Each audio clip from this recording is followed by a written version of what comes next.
But I do have water and coffee on hand. The two elixirs of life. Hmm. Or tea. Yes, yes, or tea. Sometimes I'll have tea. Actually, almost every day. So maybe like every other. Yeah, I'll have tea, whether it's herbal tea or a caffeinated tea. So So, do you make your own tea or do you? I do both. Yeah. So tea bags are quick and easy, so I do that a lot. I just found a supplier that has paper tea bags that are inexpensive. That's a easy way, and it's a drawstring. It's like paper, but with a little drawstring. So they're instead of a muslin bag that you would Yeah, clean out, or a tea ball. And I do have tea balls, and so I'll do that. So I like making a tea. A lot of the teas I make are unfiltered, so I just will heat up the water in the microwave or with the kettle. Uh, get it maybe like super hot, and then I'll drop in often like a large amount of pau d'arco if I want to like boost my immune system, but also I think pau d'arco tastes good. So, um, and if I have other sort of things that I'm trying to address, I might add in more herbs to it. So, whether it's you know, for energy or sleep or lungs. So I'll just use those particular herbs. excellent. Yep. Uh, Today we are going to talk about herbs in more detail in the future. Um, Today we're going to talk about candles and candle magic. We sure are. We Yeah. sure are. So it's about time for something fun and hands-on. We've done Yeah. a lot of chatting. Yes. So So the first note is probably a historical reference and no longer important, but it's suggested that you use candles only made from vegetable oil or paraffin. They don't make candles out of animal oil anymore. It's too expensive. It's yeah. and I think that another thing to look for is in the wick. There used to be metal that would go up in the wicks to hold the shape. Um, and I Right. don't see many of those anymore either. No, I don't see those anymore either. If you do, they're lead free, so they're like a very small amount of maybe tin or something like that, where it might help hold the wick. Mhm. And they weren't putting lead in on purpose. That was just a byproduct of let's put a little bit of probably what was like pewter, but not a lead-free pewter. But everyone's moved on to lead-free now. Um, so I think you're safe there. Um, and you might find I think cotton wicks are probably the best, but you might find wood wicks, which may be nice. You just want to keep an eye on them. And beeswax is totally cool.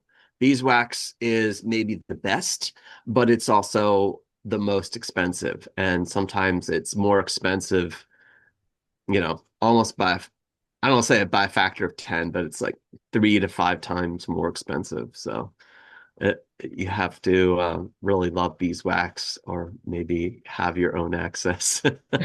Or you just love it because it is fantastic. I find myself when I buy a beeswax candle or something, I don't burn it. I just smell it because it smells great. It smells like honey.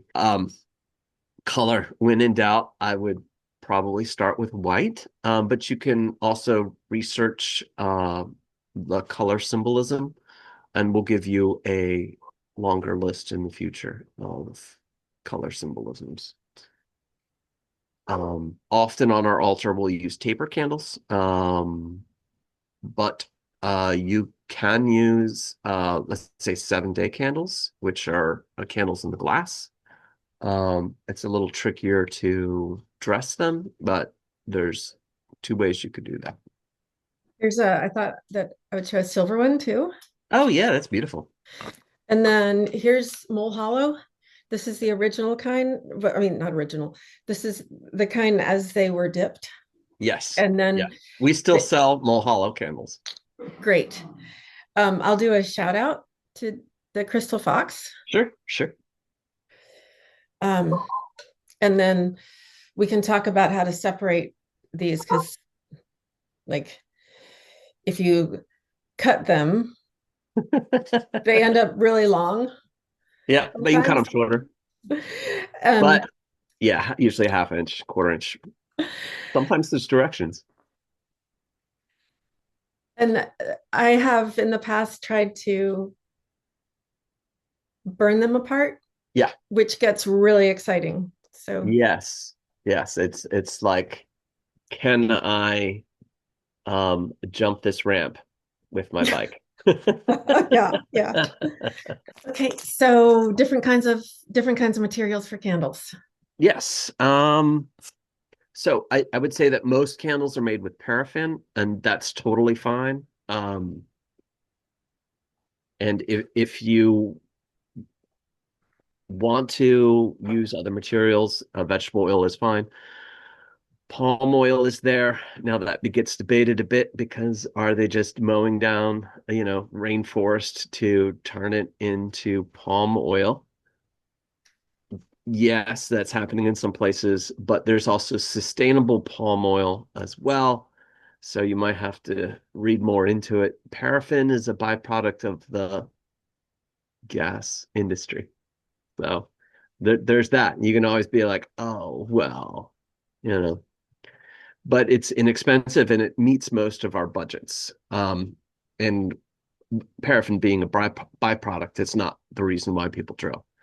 Um, there's a whole economy based on candles during the medieval ages, and they were using beeswax. That's why I had bees. But yes, you can use other materials.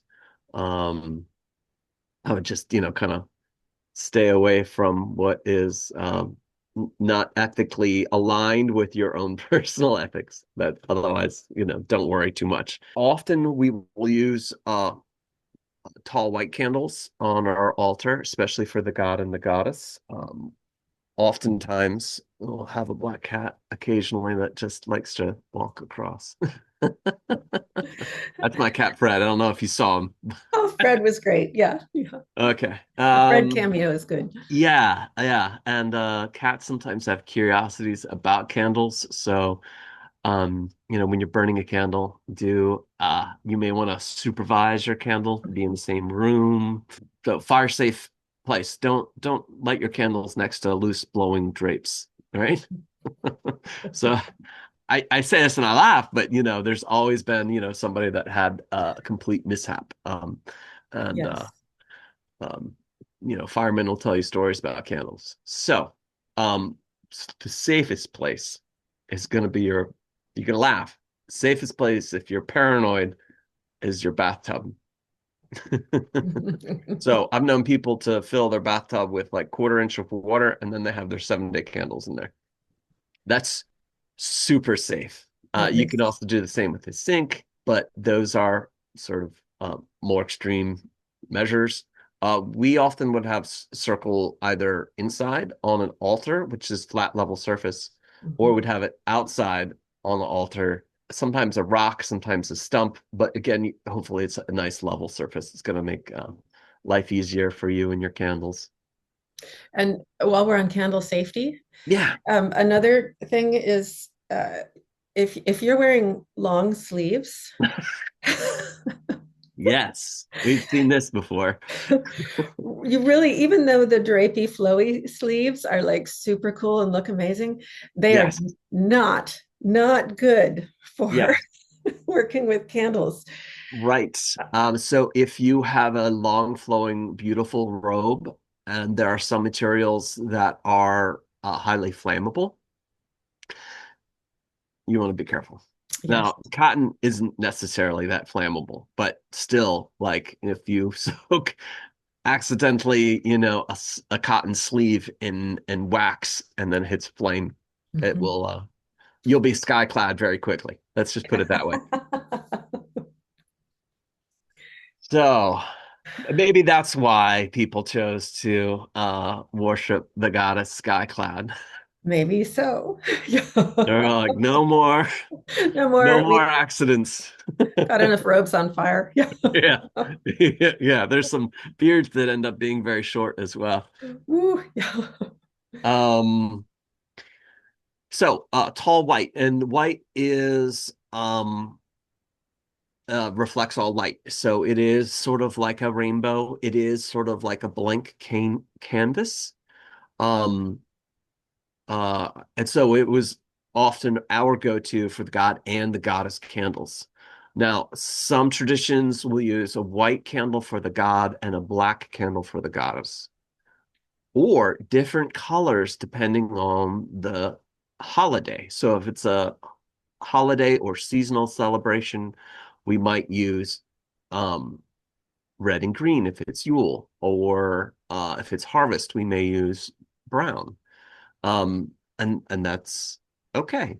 That's appropriate, you know. So don't feel like you're boxed into white. White is just a good go-to color. It's a good default color. You can kind of do anything with white. Um, whereas a specific color like green may focus your intent on prosperity and abundance, which is great if that's what you want, you know. Um, So we'll get into color symbolism on a future recording. Um, That can be a life's work too. Yeah. oh yeah, of course, yeah, because All of this can. Yeah. colors are sort of infinite, so we choose our colors, right? We choose what we wear, and it will change your mood. You know, you paint your house a color, it will change its vibe, it'll change its feel. Um, and people are very aware of this these days. Institutions, government offices, Mhm. prisons, hospitals, all very careful of the colors that they choose. Um, so color is important. And when in doubt, you know, white is just fine. Now, typically on the simplest altar, we're going to have three candles. The simplest is one. So we Mhm. just have one candle and it represents us or that which we hope to achieve. Any surface that you light a candle on can be an altar. But often we have that a particular place that we'll go to light our candles.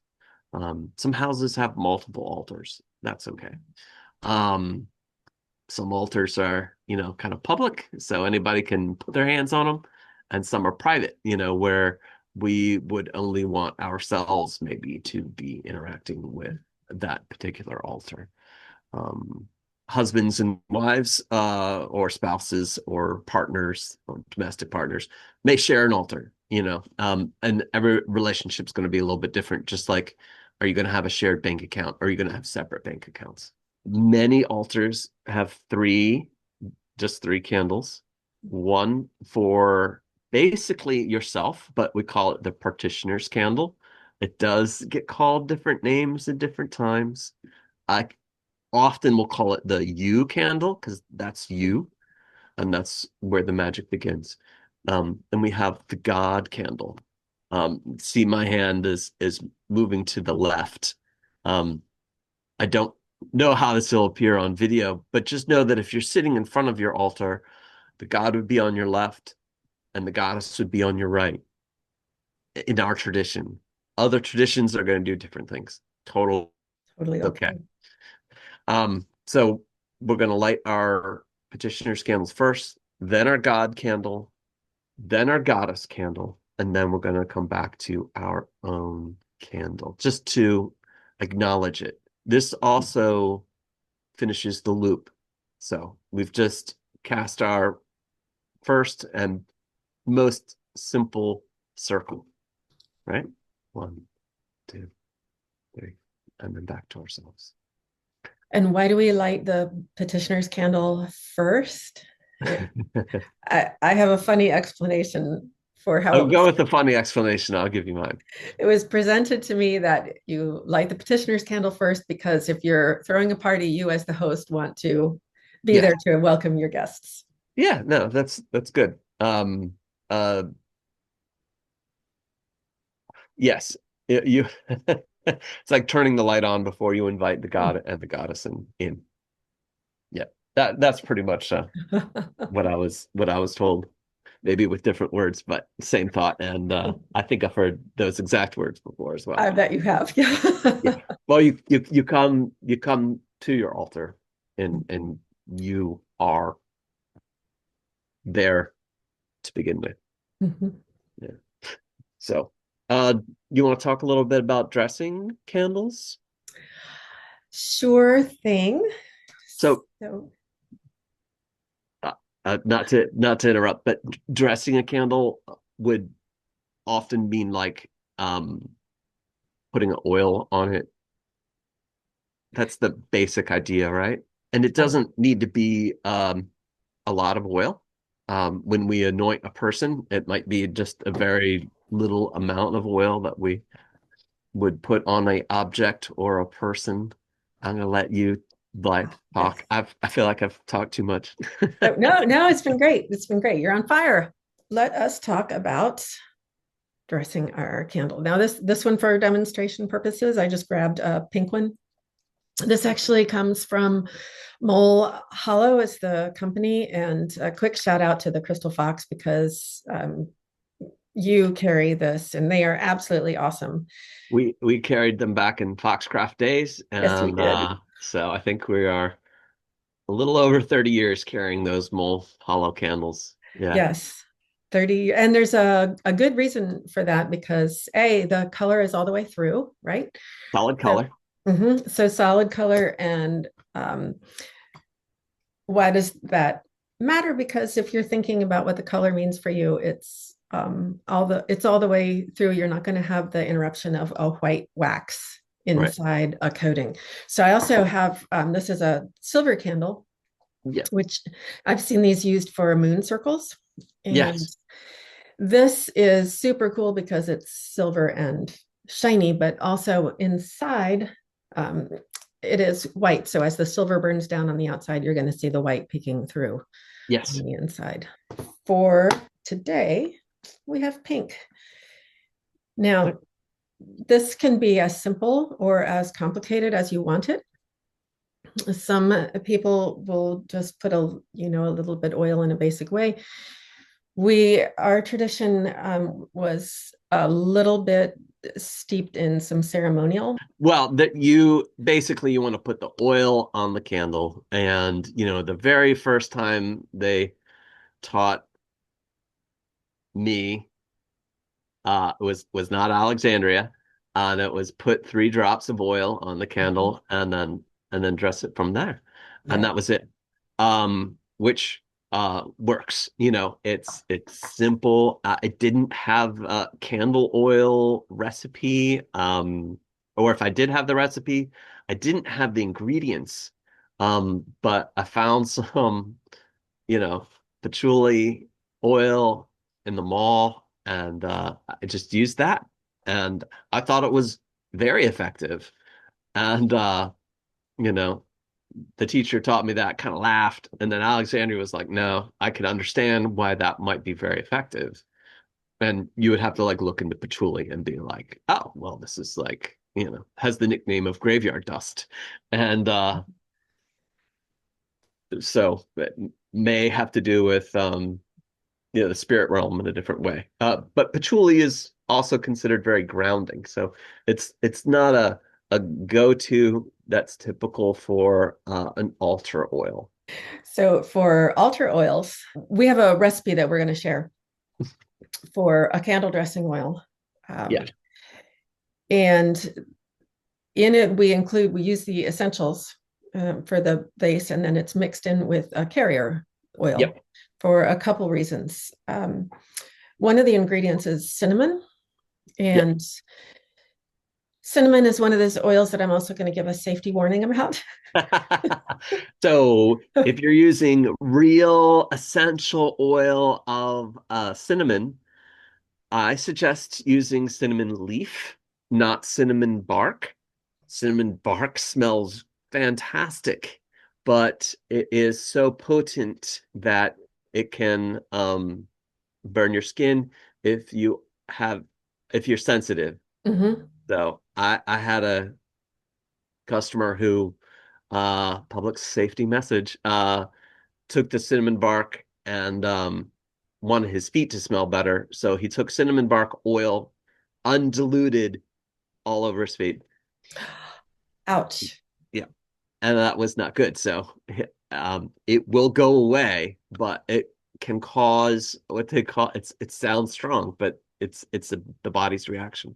So Hmm. it's a chemical burn is what's happening because um that which smells good sometimes there's an acid in there, right? Like citric acid. It's pretty safe, but the a lot of essential oils, they're volatile. So you're getting into this realm of they're super strong. And typically, 1,000 years ago, they weren't using well, they might have been using essential oils, but generally they're still with the carrier diluted. Hmm. So, and the reason why we dilute them is so we can handle them more safely. I'm very tolerant. My body is very tolerant with oils. I could put cinnamon bark right on my skin, right on my wrists. I might feel it a little bit, but it doesn't cause my skin to turn red. But when you're working with essential oils, and there's a difference between essential oils and fragrances, most fragrances are cut, so they're pretty safe. Some fragrances are actually not cut, and you want to treat them like they are an essential oil. But you can tell when your nose hits it, and if it has a very strong smell, then you probably want to put a little on your skin and see how your skin reacts. Just like if you're trying a new makeup on or something like that. Um, but if it's got a carrier oil, you should be fine. Our ratio is assuming that the cinnamon oil is already diluted. So, we might have 1 part cinnamon Hmm. and then 2 parts carrier. That still could make a pretty strong oil if you have sensitive skin. The ratios are not important in this situation. Like maybe metaphorically, maybe symbolically, but the number of ingredients, sure, that's important symbolically, but um, in this case, you would just want to make sure that you're using like cinnamon leaf, which is a great essential oil we sell. If you want to use the cinnamon bark, which we also sell, it's much more expensive. So just think about, I can use a lot less. So drops per ounce, Hmm. and as long as you can smell it, and when it gets into that range where you can smell it, I think that's a fine amount. What else besides cinnamon do you have in your recipe? I also have nutmeg. 1 part nutmeg, 1 part cinnamon, Hmm. 2 parts carrier oil. 2 parts So, carrier. So, and then I also have Egyptian musk in the recipe that was given to me too. right. Yep. So you have 1 part musk, 1 part nutmeg, 1 part cinnamon, and then 2 parts carrier oil. In our tradition, there's a conversation about, do you want to use a natural seed oil or a fruit oil, or do you want to use light mineral oil? And Right. Right. Now, traditionally, our tradition is super big on light mineral oil, mhm, which is a petroleum product, right? yes. Now, let me tell you why, and then I'll tell you some alternatives. Light mineral oil isn't going to go bad. It'll sit on your shelf for 1,000 years. It's not going to go bad. It is basically made from dinosaur bones, if you want to think of it that way. It's a petroleum product, right? And can I just interject that I Yeah. still have the bottle of original, this was um, a Sabbath oil that I that I mixed up in 1988, Yes. and I have fed it over Oh, the decades, nice. and it still has that amazing smell. Yes. Yeah. And and actually, when I smell that, it is such a key for Yeah. my mind that it Yes. immediately puts me in that space. It takes you right back there. Mhm, Absolutely. Absolutely. Smell is very important. It is one of the senses. And when I was talking about the parts, you saw my my mhm, hand went to five. So we have five parts, which is in our tradition, it's the pentacle. So mhm, it's a place of magic. Um, but the I please don't like take the parts to be you know an absolute rule. If you're gonna make um a Wiccan oil, a candle oil for general purpose, um make sure that it's diluted enough that it's safe for your skin, but also you know, you may want to use, maybe you don't want to use light mineral oil. Maybe you can't find light mineral oil. Um Olive oil, uh, I've heard used before. Yeah. mhm. Oh, you've got it. That's excellent. So, an olive oil, I keep mine in the refrigerator. Yes. It helps it. You have to let it sit out a little bit because it turns into this weird gloppy stuff if it's been chilled. If they say if it's a real olive oil, it will go solid when you put it in your refrigerator. Can Yeah. confirm. Um, and for olive oil, the symbolism is really kind of nice because if you think about what olives are often used for, you give someone the olive branch if you're trying to make peace. So it's a really has connotations of being sort of a peaceful, nice, pleasant oil. So if you don't have anything else, Yeah. olive oil is a great basic Yeah. And oil we to know use. it's very healthy for us Mhm, and it's good for your skin. People used to wash themselves in olive oil. mhm, Absolutely. You can experiment. You can use a different oil. And we use different oils if we have a different purpose. mhm, Now, typically we're using that candle oil or that Wiccan oil with 1 part cinnamon, 1 part musk, 1 part nutmeg, 2 parts carrier, mhm, 2 parts light mineral oil. We'll use that as our all-purpose candle oil for the god, for the goddess, and often for the petitioner candle. mhm, But sometimes we will use the different oil for the petitioner candle. If we're working on money, we'll have often a green candle, green, brown, gold. Those are all good colors.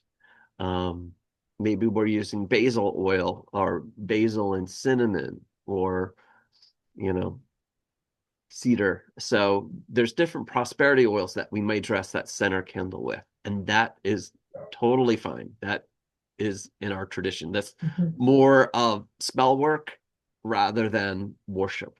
Um, and it's good to have a balanced life. So don't, if you're working on things in your life and asking and working for love and money and all those good things, peace, love, security, don't forget to say thanks. Don't forget Mhm. to light your altar for no other reason than just to say thank you to the god and to the goddess. They are inside of ourselves, but they are also outside of ourselves. So to bring that back down to from the macrocosm to the microcosm, Yes. it's us. We put 3 drops of mineral or candle oil on our Yep. candle where I I've would mixed. always like pour a little Mhm, in my hand. mhm. Right. So we would pour,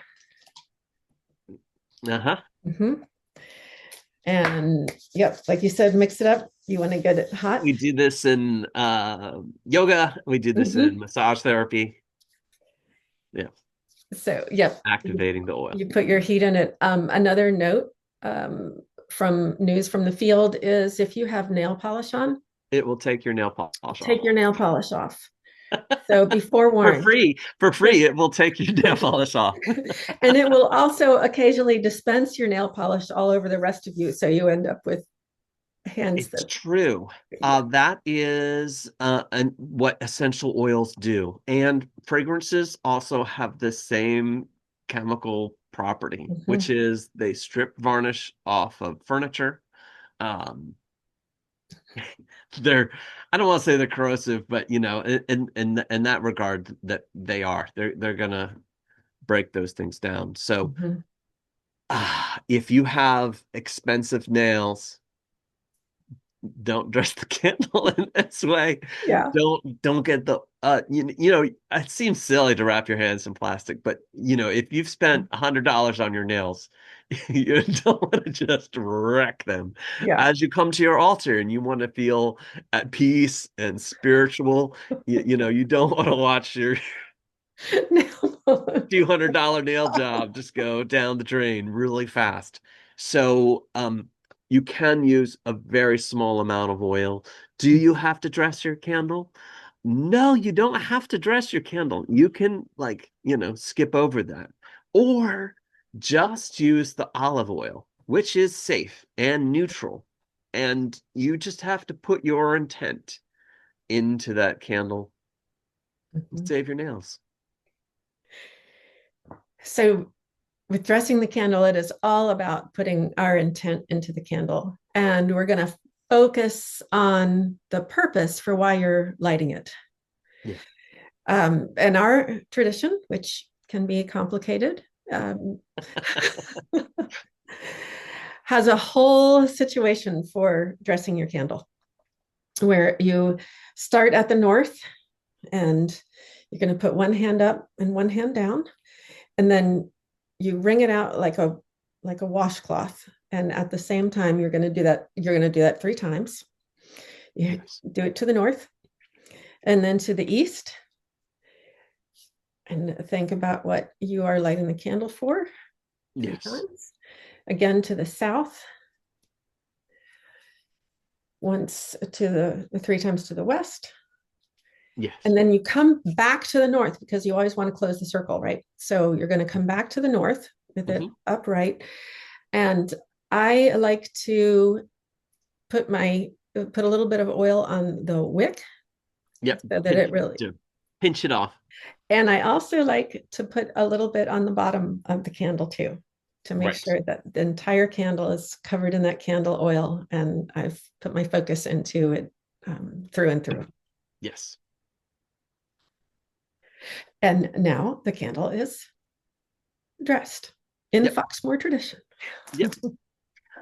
Yeah. And we spoke about this earlier. We would light our candle from a need fire. Mhm, So we would grab a lighter or matches, but not light the candle directly. Light a little candle, a mhm. taper candle. We would call this our need fire or our elf fire. An elf fire is a great name, but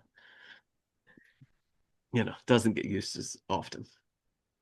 And then we would light our petitioner candles Mhm. first, or that center candle, if you will. And if our altar only had one candle, that's all, You're right? done and done. But if we're have three candles, as we often would on a simple traditional altar, it'd be a petitioner's candle, God candle, goddess candle, and then back to our petitioner's candle. Yeah. So complete the circle. We love to complete circles. And the And there, circle, yeah, go ahead. so it's always deosil. It's sunwise. Right, Not always, right. but most of the time for everything that you would need on a daily Our basis. our Yeah. tradition is super solar oriented. Mhm. The people that would cast our circles never wanted anyone walking Widdershins in their Mhm. circle. Always DSL, always sunwise. So a very solar oriented tradition. Not all traditions are that way. There are many traditions that use both directions, um, in every circle that they cast. So they might go Deosil when they cast, but they'll go Widdershins when they break the circle down. but our tradition is very solar oriented. So it was the sun, the sun, solar oriented. But we did use that Witterson's direction. We did use moonwise, but it was usually very specific and usually in less common situations. There may be more candles on your altar besides just three, and we're gonna talk about more about those in the future. But basically, you might have a candle that represents the day, a candle that is the astral candle, which might also represent you Mhm. or somebody that you are um, working on. If you were doing a healing magic, you might use their astral candle color on your altar. And as time goes on, altars become very busy with the things Mhm. that we accumulate. So we will talk more about, symbols of the god, symbols of goddess, and symbols for each of the elements. Naturally, the fire of the candles represents that element of fire. Um, Oil might represent air because the scent travels through air. But it's also, water because it is also a liquid. Um, and earth might be considered the altar itself, the base. We might have a tool like the star or the paten Mhm. pentacle that we may have on the altar as well. And we gave you one oil recipe. We'll certainly give you another one in the future. We dress all three candles, not just the We do. petitioners. We do all three of them. So We do, and that does take a bit of time. I meant to tell you I was going to give you another way to dress your candles. please do. And this, I couldn't, I don't know if this comes from Lady Sarah's Book of Light or if this is another priestess, a different tradition. They would put all their candles uh, together on maybe the table or the altar, and she'd do one big pentagram, star in the circle, blessing right over all the candles, and you're done. Now, if you're burning a lot of candles, that's very efficient. Very similar to how a Reiki person may charge a candle, though. Mhm. So there's definitely something to that. But the important part is just two. It doesn't matter what tradition you have for what you choose to do, is intent and action. So And you may find that if you do the same actions multiple times, it starts to train your mind that, oh, we're doing these things. And yes, that means I'm going to go get into this headspace. absolutely. Absolutely. Yeah, 100%. That'd be true for any magical practice. Mhm. Um, Candles that are perhaps not taper candles, might be scented candles, which may appear mundane, but we can certainly make them magical. So, and there's a great magic in sometimes in that because then, it's subtle perhaps. So of course, we can just use a candle that has a good scent that we love, but we can also add to it. So we might just add a little magic, whether it's a little pinch of herbs. If you add herbs to candles, make sure it's very little because it can generate an even larger flame. Um, there were candles that were in like the 80s and 90s laden with herbs, and Mhm.